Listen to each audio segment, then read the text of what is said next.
Nous sommes à la maroquinerie de Belay, dans l'Ain.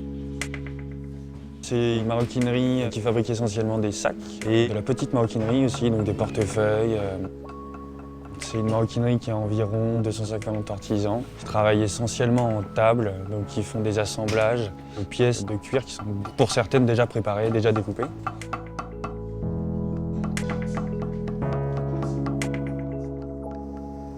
Ouais, si, ça c'est bon. En fait, c'est l'aiguille qui est pas bonne, je pense.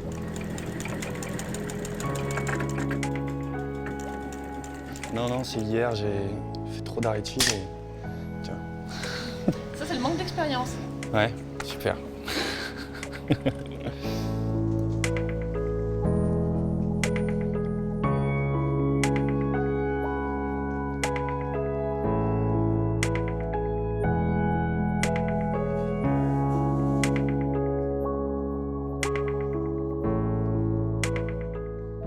En arrivant dans le cuir, je suis parti plutôt sur l'idée du souffle ou du soufflet, de l'accordéon ou de la montgolfière, enfin, disons quelque chose qui puisse contenir de l'air.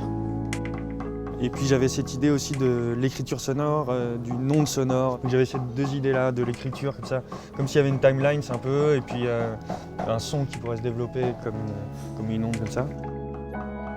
C'est vrai que le son, moi, c'est important parce que j'étais musicien, enfin je suis encore musicien.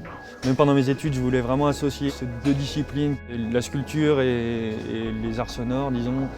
C'est peut-être utopique de vouloir les associer comme ça. Et donc voilà, souvent en fait mes objets ils sont plutôt silencieux. Ils peuvent évoquer le son, pour moi ils évoquent le son, une certaine forme de son, une certaine écriture en fait. C'est vrai que c'est aussi un appui pour moi. Même dans l'écriture des formes, je pars souvent de schémas presque mathématiques. Dans le choix de diviser par 10, d'avoir 11 barres, d'avoir 10 parties, c'est vrai que c'est pas des choix par hasard, c'est vraiment des chiffres que je choisis. Et donc voilà, après avec le développement en 3 dimensions, qui était comme ça. Et c'est toi qui as fait le Non, séjourne ou c'est... c'est quelqu'un de la région, c'est un artisan ici. Ouais, non, moi je sais pas. Enfin, j'aurais pu le faire, mais du temps, quoi. Du temps, trop de temps. Et il a bien travaillé, je trouve. Félix Panquier was a student of mine at the École des Beaux-Arts. He arrived at the school with a very interesting practice to do with speech and sound. As his practice at the school developed, mechanisms of sound began to be taken over by the instruments of sound. One of the first things he made was an instrument, and slowly the mechanisms and the instruments replaced each other. He still retains a very strong interest in music, and certain kinds of musical features occur in his work to do with periodicity, rhythm, etc. The image of the works he's made, the images have become more complex, and also the level of his capability to make things has advanced enormously. He's kind of fantastically energetic, enthusiastic, and attentive to the details of the things he produces. So after Félix graduated from the École, I continued to follow his work. He has all sorts of hidden sides to his character, which are not shown in his final year at the École des Beaux-Arts. I went to see an exhibition of his at a gallery when there was a whole group of drawings which I'd never seen before, which were incredibly. So there's real depth to Félix. Et le métal reste poli. J'aimerais bien le peindre ou trouver une unification. Ça reste exposé les éléments ici. Ouais, ça c'est ouvert. Oui. Ça reste ouvert. Et mais en fait là il y a de l'inox, là il y a de l'acier. Il faut que je mette une peinture pour homogénéiser. So this is the first time I've seen this, There's all sorts of things that come to mind straight away. It's obviously as yet unfinished. So one of the first images you have is like something from a 1930s movie with the presses running, you know, the paper running through the press.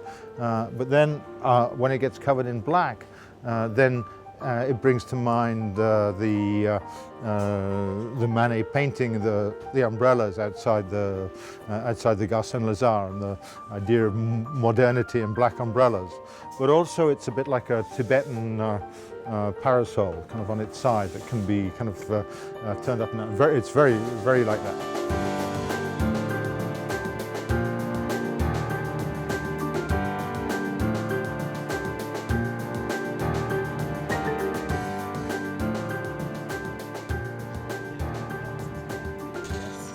C'est le parage aussi qui mange un tout petit peu quand il est trop... Enfin, le parage... Non mais c'est pas grave, c'est juste que ça trompe quoi. Du coup on se demande si on a fait des erreurs ou pas. Ouais, faut pas compter du tout sur le parage en fait, il faut le faire de façon théorique. Le long de la ligne du parage, mais en fait non. Il faut pas. Le parage, elle le fait ensuite en même temps que le boulot. C'est quoi? Je dis, elle le fait entre deux séries de parages, tu vois. Ouais. Christelle, donc parce qu'elle me le fait rapidement. C'est la première fois qu'on a eu la chance de recevoir un artiste. Et je crois que pour nous, ça a été une magnifique expérience humaine où l'artiste a vraiment pu s'intégrer au milieu des artisans. Attends, regarde, tiens. Non, mais je pense qu'il est court. Ouais, non c'est pas Ah non, mais j'ai une équipe... Déjà on est très peu nombreux et c'est un peu une équipe de qualité. Autour de Félix est constituée vraiment une petite communauté d'artisans qui vont quotidiennement, qui passent devant lui, qui passent devant l'œuvre, qui viennent travailler régulièrement. Et je crois qu'on a réussi à créer finalement un atelier au milieu de l'atelier autour de cette démarche. L'intégration de Félix nous a amené, je pense, à amener beaucoup d'ouverture pour nos artisans qui ont pu exprimer beaucoup plus de créativité en mettant au point la pièce. Et je crois que beaucoup d'artisans ont eu vraiment ce bonheur de pouvoir participer et mettre au point l'œuvre. J'avais besoin de coups de main parce que c'est un boulot... Enfin, comme les pièces que je fais sont modulaires de manière générale, il y a souvent beaucoup de travail, de répétition à faire. Mais par contre, c'est Romain qui a fait un coup de main aussi pour la conception technique un peu, quoi. Qui t'a aidé un petit peu, déjà parce que quand t'es arrivé, tu connaissais pas forcément toutes les techniques qu'on emploie. Donc il a fallu qu'on échange par rapport à ce que Félix il attendait en termes de structure.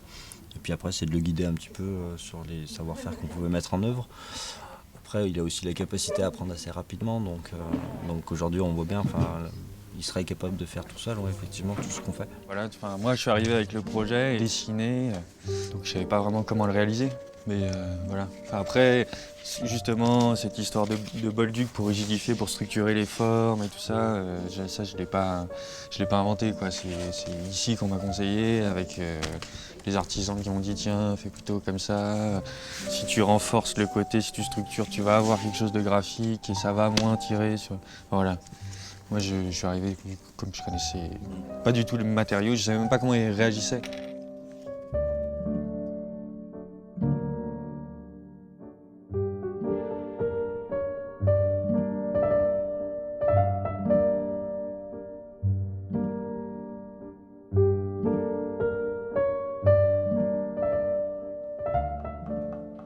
J'aime bien essayer de faire émerger une sorte de quatrième dimension, une sorte de dimension mentale des objets. Donc pour moi, les objets, ils n'ont pas que leur existence physique, ils dégagent aussi quelque chose. En fait, ils dégagent quelque chose en nous, qui pourrait être l'imaginaire. Mais c'est vrai que ça peut être le son, ça peut être quelque chose de scientifique, des mathématiques. En tout cas, ils dégagent autre chose que ce qu'ils sont eux-mêmes, ces objets.